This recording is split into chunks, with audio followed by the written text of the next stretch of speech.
कुछ प्रश्न हैं, उन पर थोड़ा उत्तर। मैं अजर अमर हूँ, यह सत्य है, परंतु दैहिक, दैविक और भौतिक ताप किसको होते हैं? जो अजर अमर है उसी को होते हैं।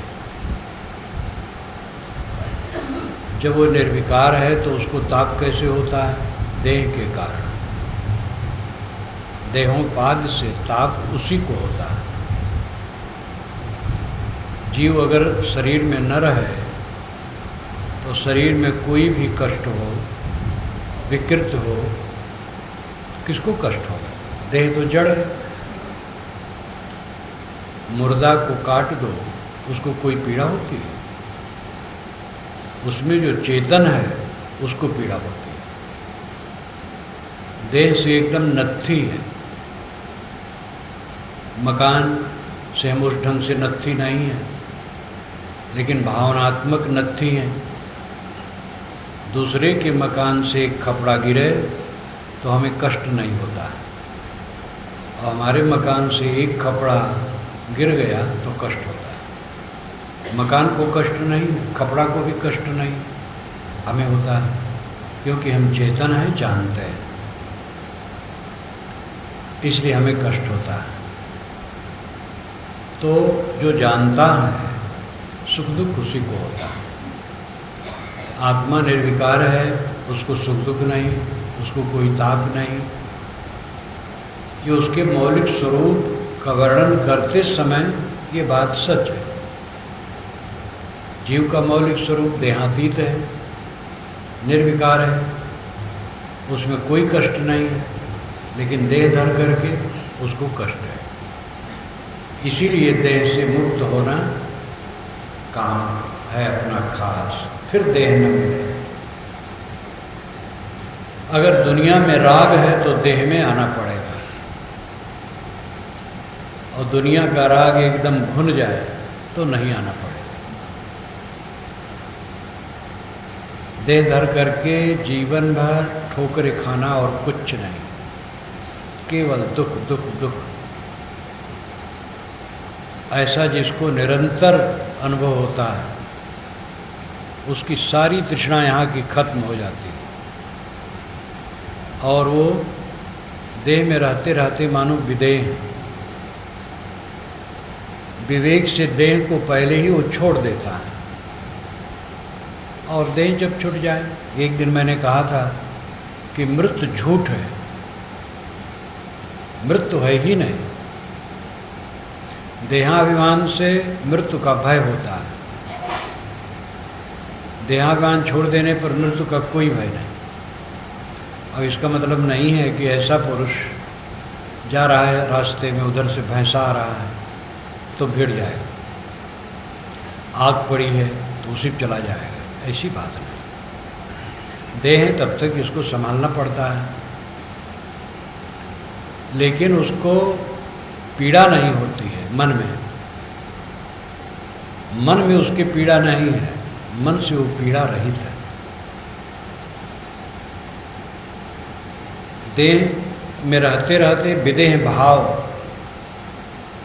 में जो रहता है, देह जब छूट जाए, पहले से वो छोड़े। देह रहना न रहना दोनों बराबर है। मृत्यु विवेकवान प्रमाद को मानते हैं। देह की मृत्यु होती, मेरी मृत्यु होती नहीं है, तो मुझे मृत्यु का डर क्या है? प्रमाद छोड़ दिया, स्वरूप भाव में रहता है, अब क्लेश कहाँ है?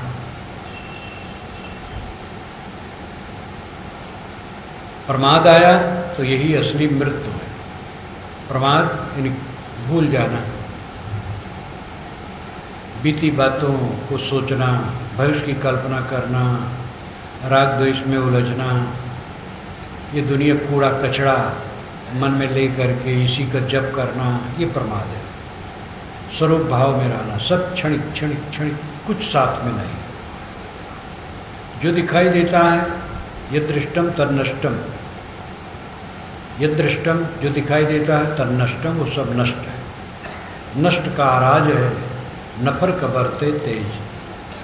साहब कहते सारा राज्य तुम्हारा नासवान है, लेकिन नफर नौकर मन का तेज बरत रहा है, इसलिए तुम भूले हो।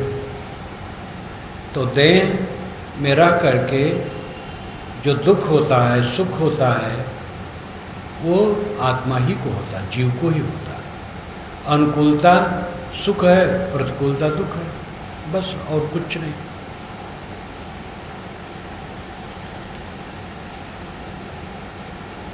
शरीर छोड़कर जीव कहाँ जाता है? जो मुक्त हो जाता है वो कहाँ रहता है? वासनावशी जीव देह धरेगा, वासना त्याग दिया वो सब समय मुक्त है, अभी मुक्त है, देह छोड़ गया तब भी मुक्त है। कहाँ रहने की बात नहीं, वो अपने आप में रहता है। स्वरूप बोध सही न होने से और उसकी स्थिति न होने से शंका होती है।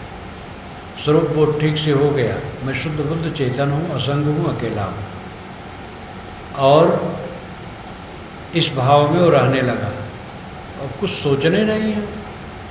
देह जब तक है छूट जा, वो अपने आप में स्थित है, उसको न कहीं आना है न जाना है, न कहीं कुछ मिलना है न जुलना है, उसको कोई शंका नहीं। कहाँ रहना? अपने आप में है, और कहाँ रहना?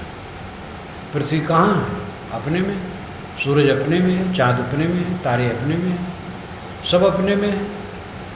ये भौतिक पदार्थ हैं, फिर आत्मा के लिए कहाँ की क्या जरूरत है? वो अपने आप में है। परंतु इतना कह देने से समाधान साधारण आदमी नहीं होगा। उसे चाहिए उसका व्यवहारिक काम करे, वासना छोड़ना, मोह छोड़ना, मन के राग द्वेष को छोड़ना, मन का कसाय छोड़ना, निर्मल होना, स्वरूप के भावाकार वृत्त में ठहरने का अभ्यास करना। ये करता जाएगा तो शंका अपने आप खत्म होती जाएगी।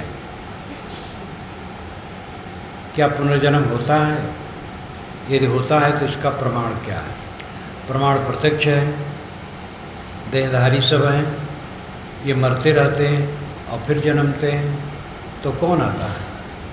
जो जाता है वही आता है। पानी बरसता है, सूख करके आकाश में जाता है, फिर वहाँ से आता है, बरसता है। दिन में तारे नहीं दिखते हैं, तारे छिपे हैं, रात में दिखते हैं। जो कल दिखे थे वही तारे रहते हैं, मिट नहीं जाते हैं, कोई सत्ता मिटती नहीं है। पुनर्जन्म तो सामने है। जैसे मान लो कि हमारे सामने 10 टन मिट्टी पड़ी हो और उसमें सैकड़ों घड़े बनाए जाते हैं और टूटते हैं, तो घड़ा का बनना और टूट करके मिट्टी मिलना है, मिट्टी से हो रहा है। घड़ा का पुनर्जन्म होता है मिट्टी से, सामने। इसी प्रकार देहधारी जीव प्रकृति की चीज़ों से शरीर धरता है और छोड़ता है। शरीर प्रकृति की वस्तु है और उसमें जो ज्ञाता है चेतन है, उससे अलग है। तो पुनर्जन्म तो सामने है। अब याद की बात, पहले जन्म की याद, कई घटनाएं लोग बताते हैं कि उनको याद हुई, उनको याद हुई। उसके विषय में मैं कुछ नहीं जानता हूँ, मेरा कोई साक्षात्कार इसका नहीं, इसलिए फाजिल बात मैं वो नहीं करूँगा। और पुराणों में, महाकाव्यों में लिखा है तो वो भी लिखा है, उसके लिए मेरा कोई अनुभव नहीं है। इसी जीवन की बातें भूल जाती हैं। पहले जन्म का जब शरीर ही नहीं है तो उसकी याद कैसे होगा? याद न होने से सत्ता मिटती नहीं, इसके लिए अलग से मनन करने की जरूरत है। कबीर साहब ने जब शरीर छोड़ा तो चादर से ढका था, जब चादर हटाई गई तो फूल वहाँ मिला। शरीर फूल नहीं बन सकता है। शरीर को जब जला देते हैं तो जलाने के बाद जो हड्डी बच जाती है उसको फूल कहते हैं। ये हो सकता है कि जला दिया गया हो और फिर उनके अवशेष हड्डी को हिंदू मुसलमान दोनों ने समाधि दी हो, लेकिन शरीर ही फूल बन जाए, फूल ये जो पेड़ पौधे में लगते हैं, ये असंभव है। सृष्टि क्रम के विरुद्ध कहीं कुछ नहीं होता है। लेकिन पुराणों में ये सब बहुत है। महाभारत में एकदम, महाभारत में तो सब जितने बड़े बड़े पुरुष हैं सब की उत्पत्ति ऐसे ही है। द्रोणाचार्य एक बर्तन से पैदा हो गए। एक ऋषि थे, वह जरा भावुक हो गए, उनका वीर्य गिर गया, तो उन्होंने पात्र में रख करके एक बर्तन में छोड़ दिया, बस उसी में द्रोणाचार्य हो। और कृपाचार्य सरकंडे में हो गए। सरकंडा ही सरपत घास बड़ी बड़ी जो होती है, उस पर एक ऐसे ऋषि का वीर्य गिर गया तो वहाँ हो गए। और ऋषि से जोड़ना है, खास बात है कि नवजात शिशु को बर्तन में रख करके कोई छोड़ गया, तो बर्तन द्रोण नाम रख दिए। और सरकंडे पर वो बच्चा पड़ा था, तो फिर वो उसको सरकंडे से मान लिए कृपाचार्य को। द्रौपदी को यज्ञवेदी से पैदा हुई मान लिए। ऐसे ऐसे सब तमाम, महाराज राम को क्षीर भोजन से कौशल्या को गर्भ रह गया, तीनों रानियों को क्षीर भोजन से कहीं खीर खाने से गर्भ रहता है। सीता जी पृथ्वी फोड़ के निकल आई, कैसे संभव है? कबीर साहब कमल फूल पर हो गए, कैसे संभव है? सब माँ बाप से पैदा होते हैं, पता लगे ना लगे। पहले ज़माने में तो इसके लिए बहुत था। महाभारत से इसके लिए बहुत बड़ा प्रमाण है, क्योंकि महाभारत की घटनाएं बहुत पुरानी हैं। इन सब भ्रांतियों से दूर रहने की ज़रूरत है। और महिमा, ये जो एक दिन मैंने कहा था नहीं कि अवतारवाद और पैगंबरवाद जब से बढ़ा तब से चमत्कार बढ़ा। और देखा देखी, अब कबीर साहब इसका खंडन किए तो कबीर प्रेमियों ने उन्हीं को अवतार बना दिया। यस सुखले सेन सुखिना सर्वजंतवा तम कबीरम महम वंदे परमानंद विग्रहम। जिस कबीर के एक छोटा सा सुख से सारे जीव सुखी होते हैं, उस सुख स्वरूप कबीर की मैं वंदना करता हूँ। यहाँ कबीर को एक बहुत बड़ा महिमा मंडित ब्रह्म परमात्मा कहा गया। उस सुख स्वरूप सुख के भंडार है, और उसी के सुख के लेस से, किरण से, थोड़ा अंश से, कतरे से सब जीव सुखी होते हैं। उस कबीर की मैं वंदना करता हूँ। यही बात रामकृष्ण के लिए कहा गया था, तो कबीर पंथियों ने यही नकल उन्होंने भी की। ध्यान ही उनको नहीं रहा कि कबीर क्या कहते हैं, ध्यान होते हुए भी ध्यान नहीं दिया, तो क्या किया जाए। तो होड़ है, दूसरे लोग अपने गुरु को ऐसा मान रहे तो हम क्यों न माने। विवेक विचार अलग, न्याय अलग, बस अंधाधुंध धर्म के नाम पर अंधाधुंध। मनुष्य में सद्गुण दुर्गुण स्वाभाविक गुण, तो काम क्रोध ईर्ष्या चिंता आदि अस्वाभाविक क्रिया है। कैसे? सद्गुण दुर्गुण स्वाभाविक गुण, सद्गुण दुर्गुण स्वाभाविक गुण कैसे है? आरोपित गुण हैं, बनाए हुए हैं, स्वाभाविक नहीं। जीव का स्वभाव तो शुद्ध चेतन मात्र है, और चेतन जानना भी इंद्रिय मन से है। इंद्रिय मन का संबंध न हो तो जानना कुछ नहीं, बिल्कुल निर्मल निष्पाप द्वंद्वहीन प्रपंच शून्य आपका अस्तित्व है। सद्गुण दुर्गुण ये दोनों निर्मित हैं, स्वाभाविक नहीं है। हाँ, स्वाभाविक वो अवस्था है जिसमें विकार न हो, और उसमें सद्गुण अपने आप फलता है। जैसे काम लो, स्वाभाविक उसे कहना चाहिए जिसमें स्थिरता हो। काम वासना है, काम वासना की उत्तेजना है, और उत्तेजना को न संभाल पाया, क्रिया में पड़ा, क्रिया हुई, तो वासना जब आई और क्रिया हुई और उसका अंत हुआ, थोड़े समय हुआ, और इतने में वो बिहबल हो गए। अब व्यवस्थित हो गया। लेकिन निष्काम अवस्था में पूरा जीवन सुख से रहा जा सकता है, जिस समय मन में कोई विकार ना हो।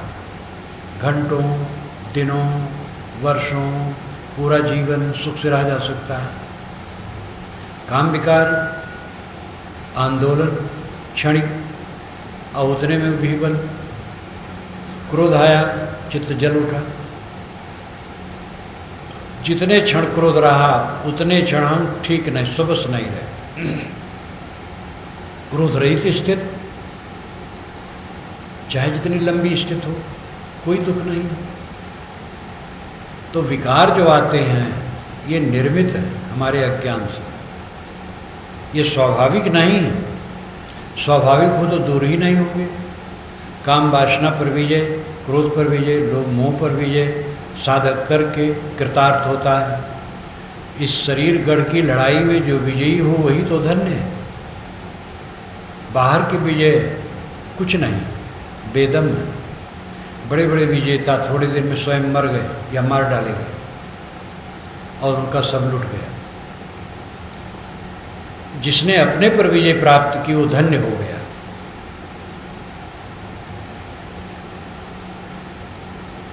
सारे विकार आरोपित हैं, बनाए हुए हैं, स्वाभाविक नहीं है। काम, क्रोध, लोभ, मोह आपके स्वभाव में नहीं है, ये निर्मित हैं और इनको मिटा सकते हैं। स्वाभाविक होते तो मिटते नहीं। दया, क्षमाशील, विचार इत्यादि सद्गुण जो हैं वो भी देहोपाधिक हैं, लेकिन वो हितकर हैं, उनका उपयोग करना चाहिए। और उपयोग करते हुए उनका अहंकार न हो। अहंकार होगा तो वही दुखदायी हो जाएंगे।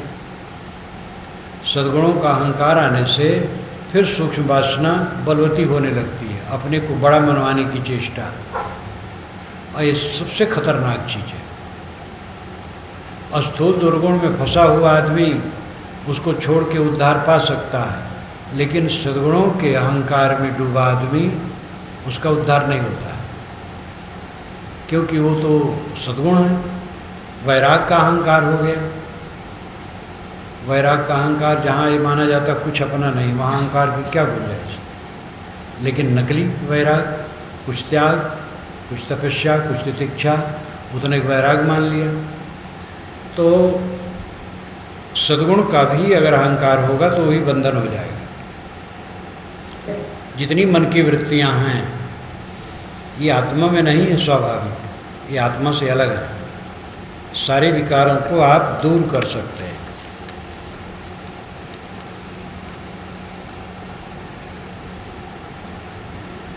कुछ न सोचना अमृत है। साक्षी भाव में साधना करने की अंतिम अवस्था और कुछ न सोचने की अंतिम अवस्था समाधि है। क्या ऐसा है? कुछ न सोचना अमृत है। समाधि की अंतिम स्थिति है कुछ न सोचना। साक्षी भाव है संकल्पों को देखना और उससे उदास रहना। साक्षी भाव साधना है। हम संकल्पों को देख रहे हैं और सतर्क हैं, उसमें बहना। जो संकल्प आए छोड़ते जाएं, तटस्थ रहें, उदासीन रहें। और इस प्रकार कोई लगातार साधना में है तो मानसिक क्लेश उसका शांत हो जाएगा। संकल्पों को पकड़ने से मानसिक क्लेश शुरू होता है और संकल्पों को छोड़ दिया तो मानसिक क्लेश शांत हो जाएगा। और ये काफ़ी है। लेकिन अगर संकल्प आना ही बंद हो गया तो ये संकल्प शून्य अवस्था है, कुछ न सोचने की अवस्था है, अमृत है, परम शांत। वो अंतिम है। इसको कहते हैं निर्विकल्प समाधि और असंप्रज्ञात समाधि, सहज समाधि। सद्गुरु ने उसको सहज समाधि कही है। और साध ध्यान, सहज आपका स्वरूप आत्मा है। अपने आत्मा में स्थित हो जाना सहज समाधि। स्वरूप भाव में स्थित होना सहज समाधि। तो स्वरूप भाव में स्थित होने का मतलब क्या है? संकल्प शून्य हो गया, अपने आप रह गया। शेष, बका, सूफी संत फना और बका कहते हैं। देहाभिमान का फना हो गया तो आत्मा बका रह गया, देहाभिमान का नाश हुआ, आत्मा शेष। तो संकल्पों को शून्य कर देना, शून्य हो गया संकल्प, कुछ नहीं सोचते हैं, ये अंतिम स्थिति है। साक्षी भाव साधना है, साक्षी भाव राजमार्ग है। दृष्टाभ्यास, साक्षी अभ्यास एक ही बात है। साक्षी रहना, साक्षी उदासीन होता है, इसीलिए साक्षी का प्रमाण माना जाता है, क्योंकि वो दोनों पक्षों से उदासीन है, किसी में सटा नहीं है, इसलिए जज साक्षी की बात मानता है। अब अलग बात है कि साक्षी झूठ बोले और जज स्वयं घूस लेकर के न्याय करे, ये तो दुरुपयोग है। तो साक्षी दशा उदासीन दशा है, और साक्षी भाव वाला तटस्थ होता है, मोह नहीं, बैर नहीं, आसक्ति नहीं। इस संसार में मोह बैर करने की क्या जरूरत है, जहाँ सब क्षणिक है और कुछ रहने वाला नहीं है, किसी के साथ कुछ रहने वाला नहीं। ऐसा दृढ़ निश्चय जिसको हो जाता है, साक्षी भाव में रहता है। साक्षी भाव काफ़ी है। साक्षी भाव अगर किसी को पक्का होता जाए, बहुत बढ़िया है, मुक्त ही है। संकल्प शून्य समय समय से हो जाएगा, फिर जब साक्षी भाव बढ़ेगा।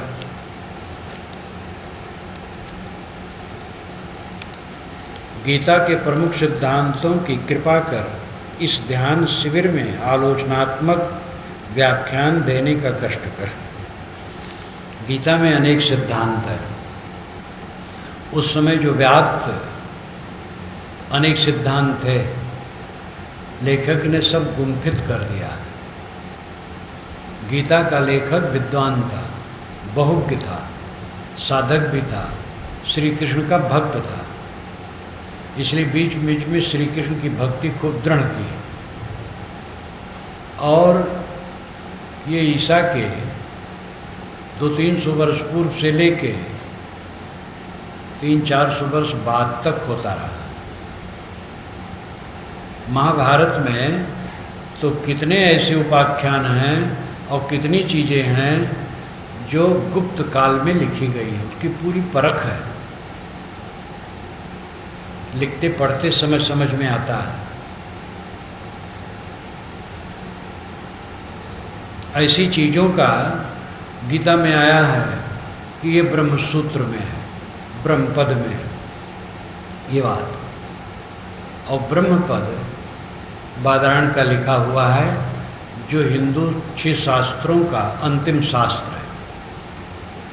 और उन्होंने बौद्ध नागार्जुन के शून्यवाद का खंडन किया अपने ब्रह्मपद में। और नागार्जुन ईसा के बाद हुए हैं, 200 वर्ष शायद बाद हुए हैं, 200-300 वर्ष बाद। तो 200-300 वर्ष बाद नागार्जुन हुए शून्यवादी, और उनके मत का खंडन ब्रह्मपद में है, तो ब्रह्मपद उसके पीछे बना। और ब्रह्मपद की जब प्रसिद्धि हुई ब्रह्मसूत्रों की, तो उससे गीता में लिखा गया।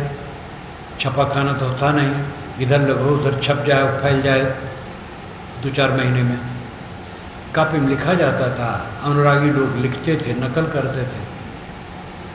ये तो मैंने गीता सार की भूमिका में लिखा है। अगर इसके विषय में आलोचनात्मक पढ़ना हो तो गीता सार की भूमिका पढ़ सकते हैं, लेकिन सिद्धांतों की आलोचना नहीं है। वहाँ इसकी आलोचना है कि गीता महाभारत युद्ध काल में नहीं बनाई गई।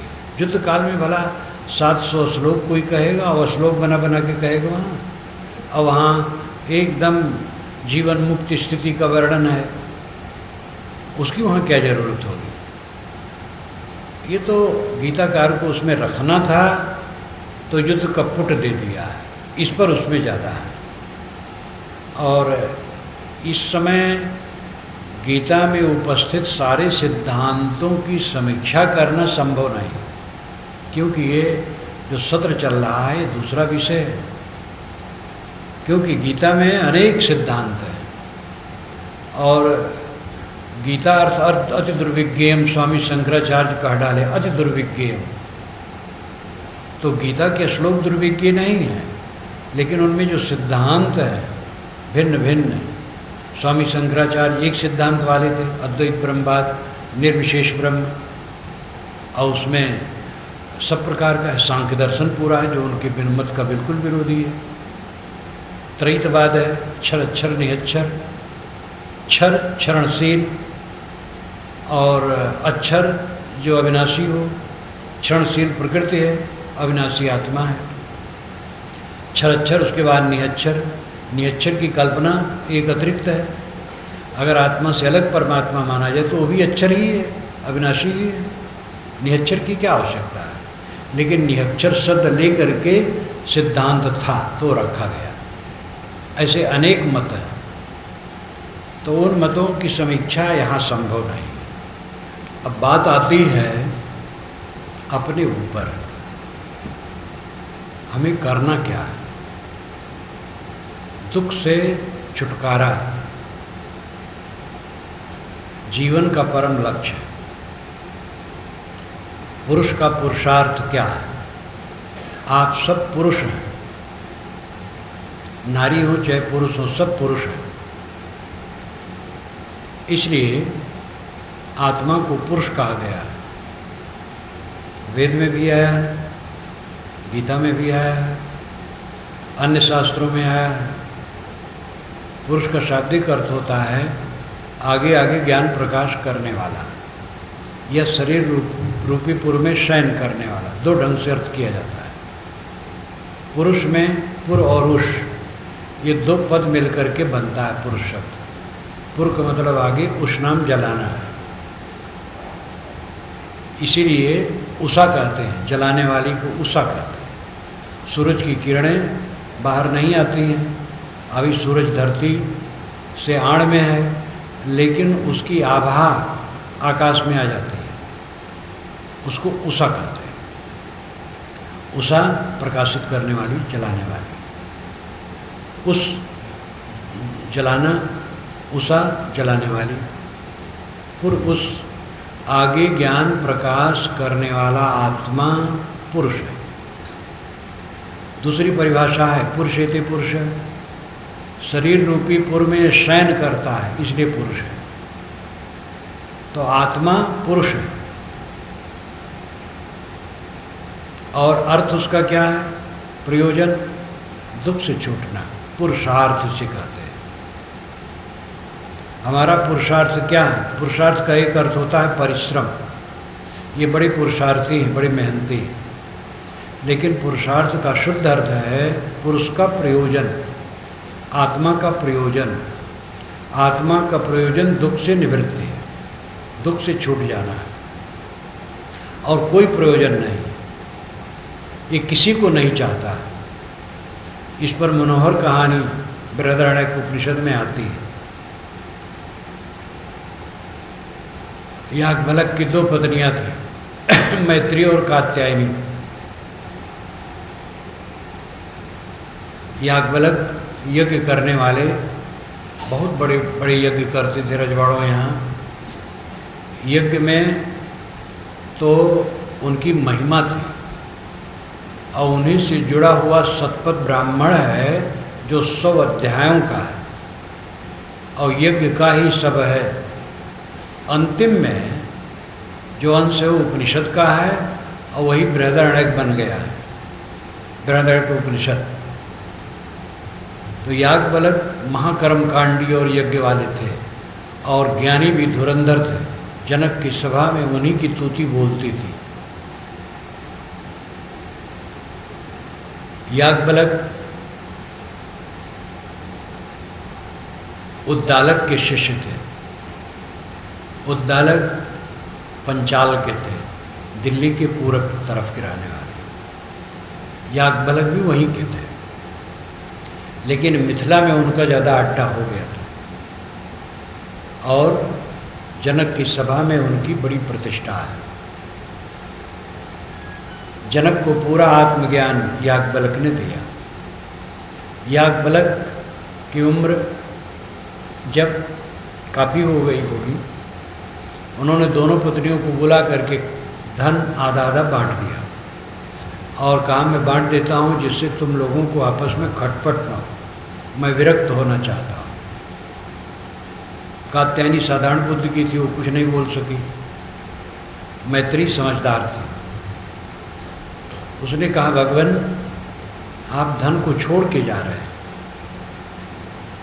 तो इसका मतलब कोई बड़ा लाभ है, धन से बड़ा लाभ, उसका उपदेश हमें कीजिए। तब उन्होंने कहा मैत्री बैठ, मैं तेरे को बताता हूँ। अरे पत्नी के लिए पत्नी को पति नहीं चाहता, अपने सुख के लिए चाहता है।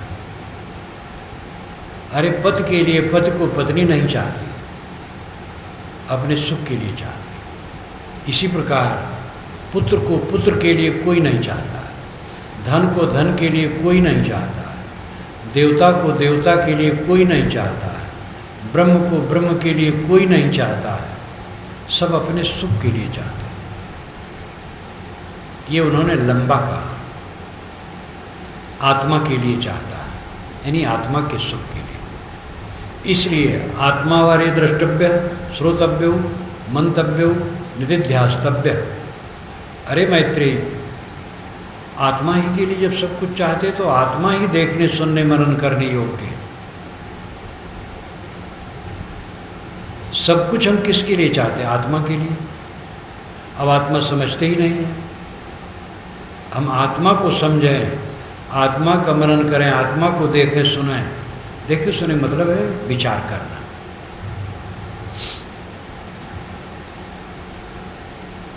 जिंदगी बीत जाती है, आदमी अपने को नहीं समझता है और दुख भोगता है, केवल दुख भोगता है। स्थूल बुद्धि बनी रहती, मैं देव। इंद्रियों का भोग जीवन का सुख है।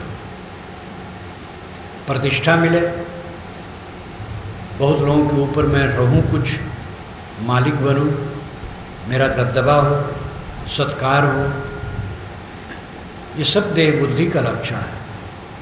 सब क्षणिक बड़े बड़े सम्राट एक दिन कब्र में जाते हैं या आग में जलते हैं। 1000 वर्ष लाख वर्ष कोई नहीं जीता है, 100 वर्ष के अंदर प्राय मरते हैं। कुछ लोग 100 वर्ष से ऊपर जाते हैं।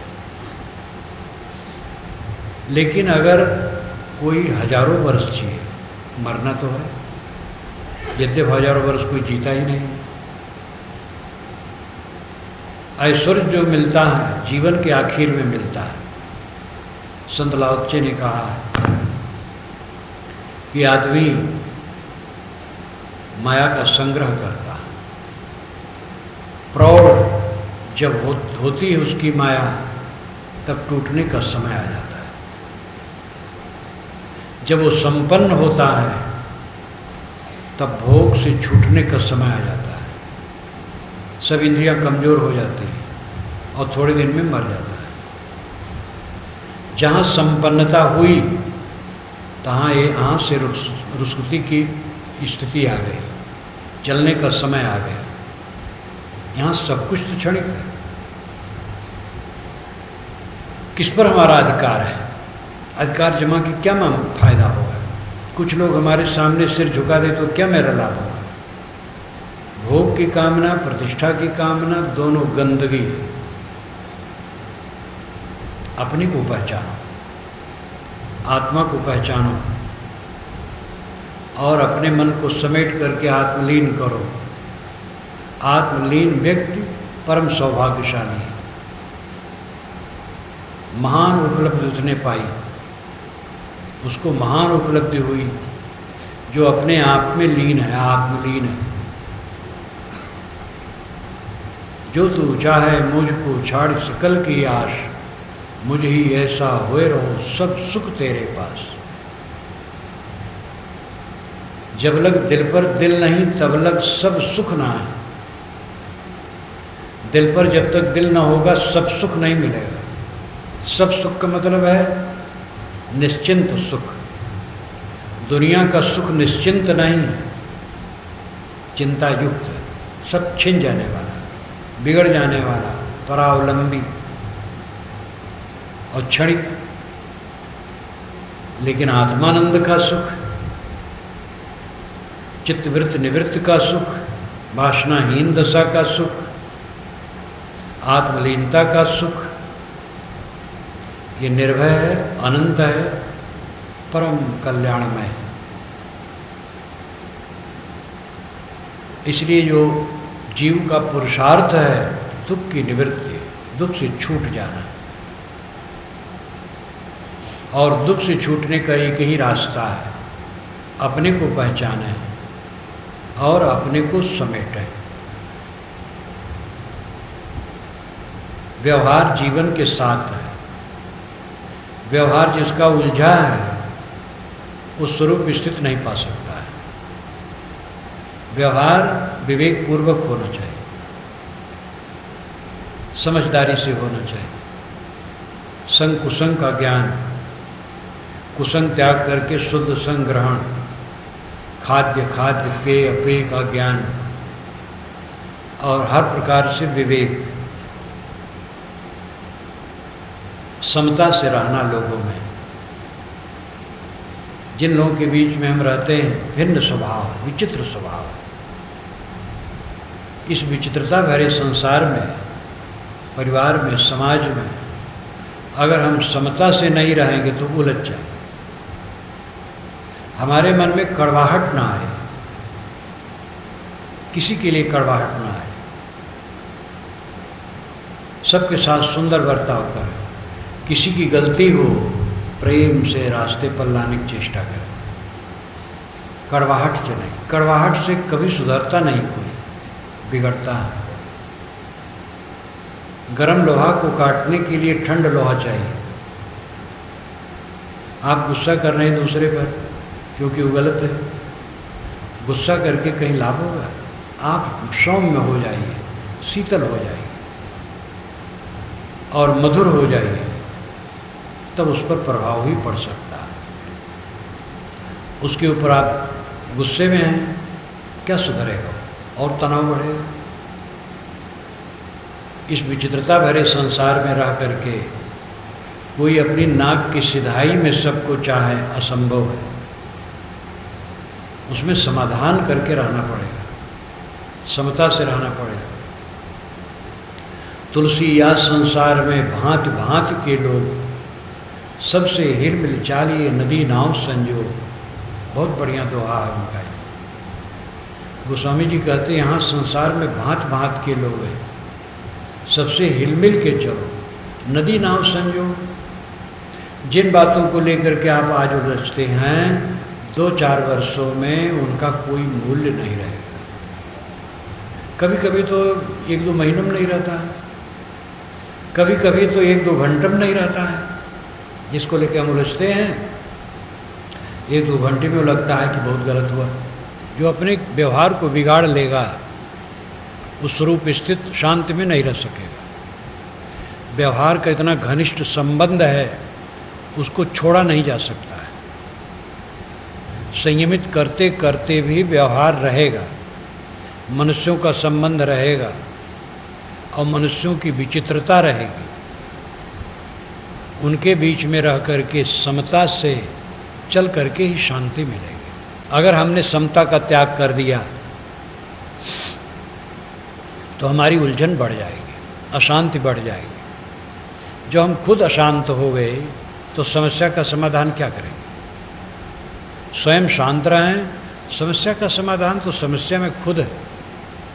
कभी कभी हम इतनी बड़ी समस्या मान लेते हैं उसको, और वैसी समस्या रहती नहीं, भ्रम रहता है। उलझे ना तो बल्कि वो समस्या रहबे न करे, उलझ जाते हैं तो समस्या और बन जाती है। कई बातों को लेकर के ऐसा होता है, कोई कुछ कहा फिर हम और तनक गए, इतनी बड़ी समस्या हो गई, महाविरोध। थोड़ा झुक जाते, समस्या खत्म। सदैव सिर झुका करके चलने में ही समस्या का समाधान है।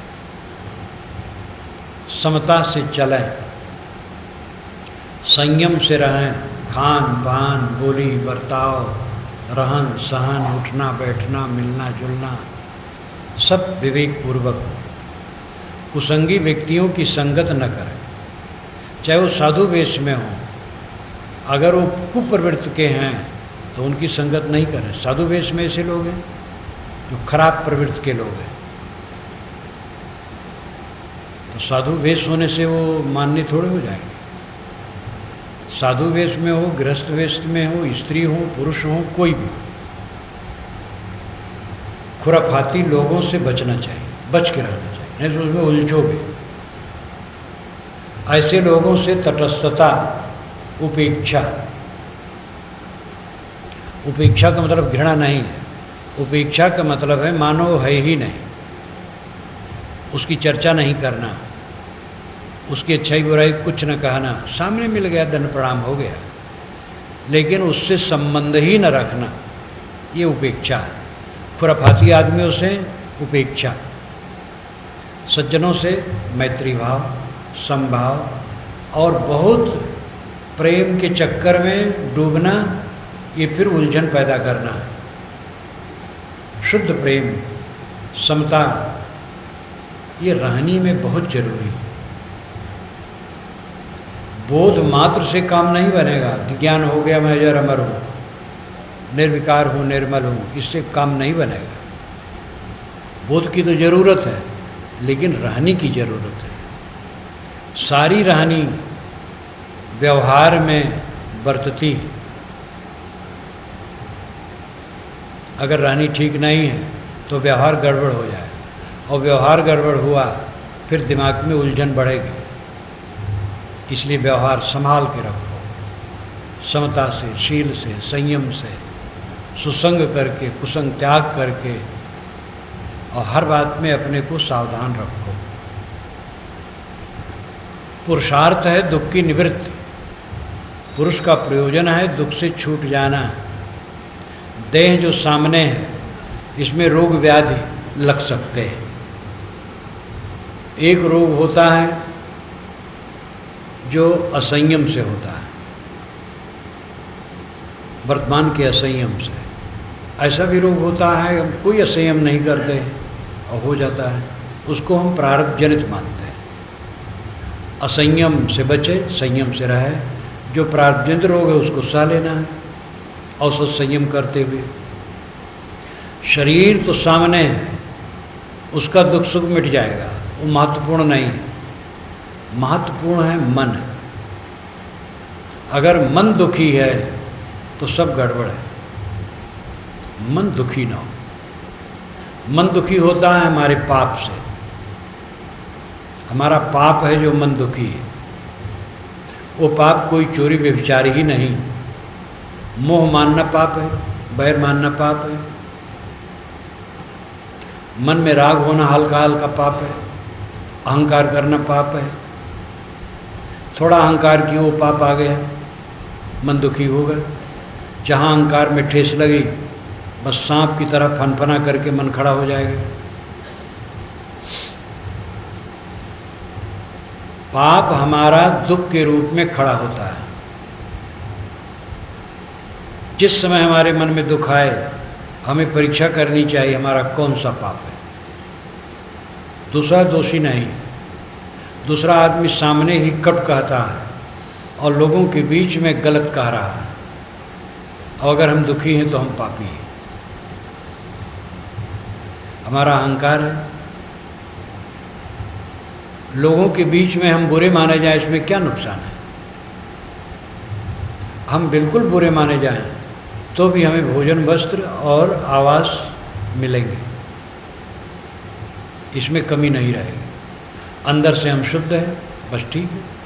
बाहर से लोग बुरा माने, क्या फर्क पड़ता है। ये समझ हो और इस समझ का आचरण हो, तब काम बनेगा। धीर इसीलिए कहा जाता है, जहाँ धीर गंभीर अति निश्चलता उठ मिलो कबीरा। अष्टावक्र गीता में तो धीर धीर शब्द बारंबार आता है। धीर वह है जो विचलित न हो। दुख हमारे पाप का परिणाम है, और ये मान लेना दूसरे नाते हम दुखी हैं, घोर अंधकार है। हमारा अहंकार अभी मिटा नहीं। अहंकार पूरा मिट जाएगा, दुख पूरा मिट जाएगा। क्या रखा है? सबके बीच में हमें गाली कोई दे, क्या नुकसान होता है? क्या हमारा जाता है? हम अपने अंदर में देखें क्या है, अपने को ठीक करें। जो सब तरफ से मुड़ करके अपने पर डट जाता है उसका उद्धार हो जाता है। खुद करना पड़ेगा और दूसरा कोई करने वाला नहीं। भगवान की कृपा, गुरु की कृपा, शास्त्र की कृपा, सबकी कृपा हमारे ऊपर है। अपनी कृपा अपने ऊपर नहीं। भगवान आप मानते दुनिया बनाया भगवान ने दुनिया बनाई, तो मतलब ये चाँद सितारे पृथ्वी नक्षत्र सब भगवान के हैं, तो आपको मिले हैं। भगवान और क्या कृपा करे? भगवान थोप दिया जाता है। ये सब अनाज स्वतः सिद्ध है, इनको कोई भगवान नहीं बनाया। ये सब समय प्राकृतिक है, मौलिक है, लेकिन मानो भगवान ने बनाया। तो भगवान तो सब दिया है। आपको हवा मिल रही है, इतनी बड़ी पृथ्वी मिली है, समुद्र मिला है, तारे, सूरज, चाँद मिले हैं। तो भगवान का जितना वरदान है आपको तो मिला है। फिर भगवान की कृपा और क्या हो? गुरु उपदेश कर रहे हैं, उनकी कृपा है। शास्त्र उपलब्ध है, शास्त्र की कृपा है। परंपरा से सब प्राप्त है, परंपरा की कृपा है। अपनी कृपा अपने ऊपर जब तक न होगी, ये कोई कृपा काम नहीं करेगी। इन सब को लेकर के अपने ऊपर अपनी कृपा करो। ये सब बहुत दिन का नहीं है। यह पुरपट्टन यह गली बहुर न देखो आए, कबीर नौबत आपनी दिन 10 लेहु बजाए। यह पुरपट्टन यह गली बहुर न देखो आए। साहब कहते हैं, ऐ लोगों, 10 दिन का समय है, अपना बाजा गाजा ले करके उत्सव मना लो। फिर ये पुर और पट्टन और गलियां देखने को नहीं मिलेगी। पुर गांव, पट्टन बाजार, गलियां, सड़कें, ये देखने को नहीं मिलेगी। देखो हमारे मित्र प्रीतम नगर में बैठे, तो शुरू के मित्र आत्मा प्रसाद अस्थाना थे, वो चले गए। अब क्या वहाँ पर अपने घर में आएंगे? प्रीतम नगर के सड़कों में घूमेंगे? इसी आश्रम से जो साधु उठ गए, क्या इसमें आएंगे? सबका नंबर तो लगा है। ये चांस जो मिला है बहुत दिन का नहीं है, खो जाने वाला है। ये सब हमारी मुक्त के लिए है। सांग दर्शन कहता है प्रकृति पुरुष के भुक्त मुक्त के लिए है। उसकी अपनी शैली बड़ी सुंदर है। प्रकृति पुरुष 2 तत्व हैं, पुरुष यानी आत्मा। आत्मा अनेक है, लेकिन पुरुष नाम से एक कहा। तो ये आत्मा अनेक है, ये पुरुष हैं, और आगे जड़ प्रकृति है। प्रकृति किस लिए है? पुरुष के भोग मोक्ष के लिए। पुरुष जो आत्मा है, देहधारी है, खाना पीना सोना जागना जो शरीर का भोग है, ये प्रकृति प्रदान करती है। और मोक्ष विवेक से समझो कि प्रकृति के चक्कर में दुख है, मोक्ष लो, क्योंकि प्रकृति परिवर्तनशील है। परिवर्तनशील से जो कुछ बनेगा बिगड़ेगा, छूटेगा। ये प्रकृति जो सामने हमारे है, ये हमारे भोग मोक्ष के लिए। इससे शरीर गुजर कर लो। भोग का अर्थ यहाँ है शरीर का गुजर। शरीर का गुजर कर लो, वासना त्याग करके शांत हो जाओ। ये काम करना है। तो हम सब अपने को पहचाने। आप सब पुरुष हैं। पुरुष यानी आत्मा, शुद्ध चेतन, परमात्मा, ब्रह्म, ईश्वर, खुदा, गाड इत्यादि सारे पारमार्थिक भारी भरकम शब्दों का चरितार्थ होना आप में ही है। आपसे अलग कहीं कुछ चरितार्थ होने वाला नहीं। अल्लाह खुदा कहो, ब्रह्म कहो, शिव कहो, किसी शब्द की चरितार्थता आपके आत्मा से अलग हट करके होने वाला नहीं। आपका आत्मा परमात्मा है। जो दुख का कारण है वह है अनात्म वस्तुओं में मोह, देह संबंधी प्राणी पदार्थों में मोह, आसक्ति, राग द्वेष, मन के विकार, यही हमें जलाते हैं। अपने स्वरूप को पहचानो, मन के विकारों को त्यागो, दृश्य की आसक्ति को त्यागो, ध्यान करो, चित्त को एकाग्र करो, स्वरूप में स्थित हो। वासना का त्याग ही स्वरूप में स्थित है। वासना है सामने तो बह रहा है दृश्य में, वासना शांत हो गई, बस स्वरूप मात्र है, अपने आप है, तृप्त स्वरूप, कृतार्थ स्वरूप। ऋषियों ने अहम ब्रह्मास्मि कहा, मैं ब्रह्म हूँ, तत्त्वमस वह तू है, अयम आत्मा ब्रह्म, ये आत्मा ब्रह्म है, प्रज्ञानम ब्रह्म, ज्ञान ब्रह्म है। 4 महावाक्य श्रुतियों के माने जाते हैं। अहम ब्रह्मास्मि, तत्त्वमस, अयम आत्मा ब्रह्म, प्रज्ञानम ब्रह्म, ये 4 महावाक्य माने जाते हैं। ये चारों का अर्थ है कि यह आत्मा ही परमात्मा है। कबीर साहब तो कहते ही हैं, कबीर साहब के पहले के ये सब हैं, वे लोग भी यही कहते हैं, वेद के ऋषि भी यही कहते हैं। फिर गड़बड़ी क्या हुई कि प्रवाह में नाना मत चले, सस्ते सस्ते नुस्खे चले, स्थूल भगवान भवानी का सृजन बहुत हुआ और बिना मेहनत बिना साधना के नाम लेते ही सारा पाप कटने का दिलासा दिया गया। और गंगा में नहाने मात्र से मोक्ष, प्रयाग में मुंडन करा लेने मात्र से मोक्ष,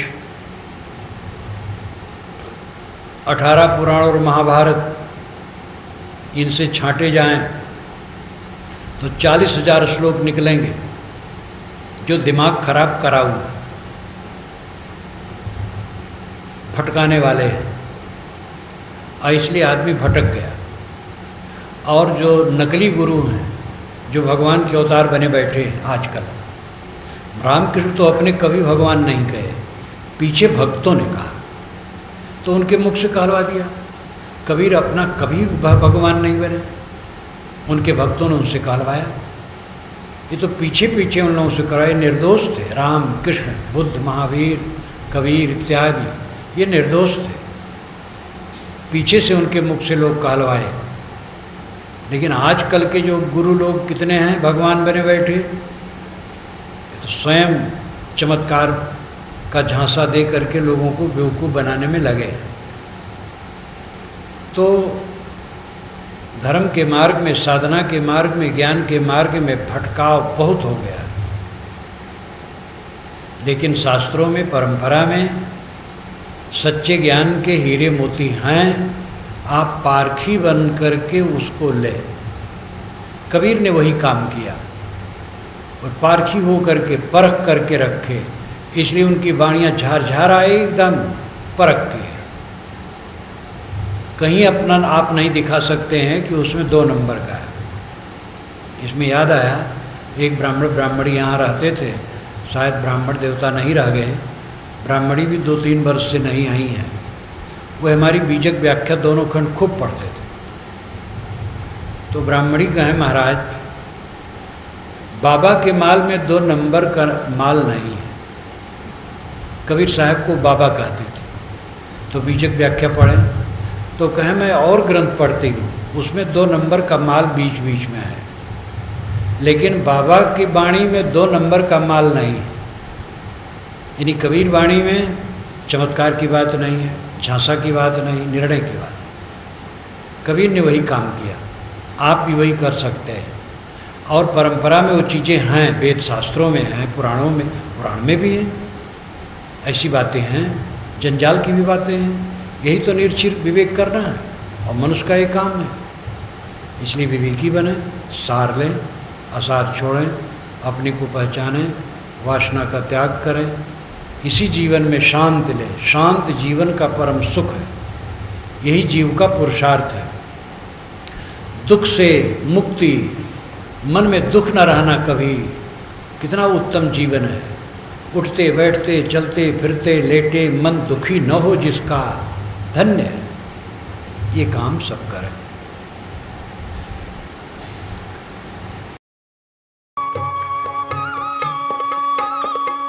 जो तू चाहे मुझको, जो तू चाहे मुझको, छाड़ सकल की आस रे, मुझ ही ऐसा हुए रहूं, सब सुख तेरे पास रे, सब सुख तेरे पास रे।